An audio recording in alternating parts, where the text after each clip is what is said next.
আসসালামু আলাইকুম।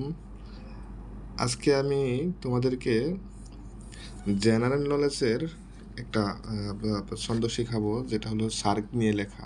হুম সার্কের 8টি দেশ মনে রাখার কৌশল। যেমন ছন্দ: নিপা এমবিবিএস। ঠিক আছে, এই সার্কের 8টা দেশ কিন্তু আমাদের মনে রাখাটা অনেক সময় অনেকের জন্যই কঠিন হয়ে যায়। হুম তো এই একটা ছন্দ দিয়ে যদি আমরা এটা শিখতে পারি, তাহলে মনে রাখতে পারি, তাহলে আমাদের কিন্তু এটা আর মুখস্থ করার কোনো প্রয়োজন নাই। যেমন নিপা এমবিবিএস, এটুকু মনে রাখলেই হবে।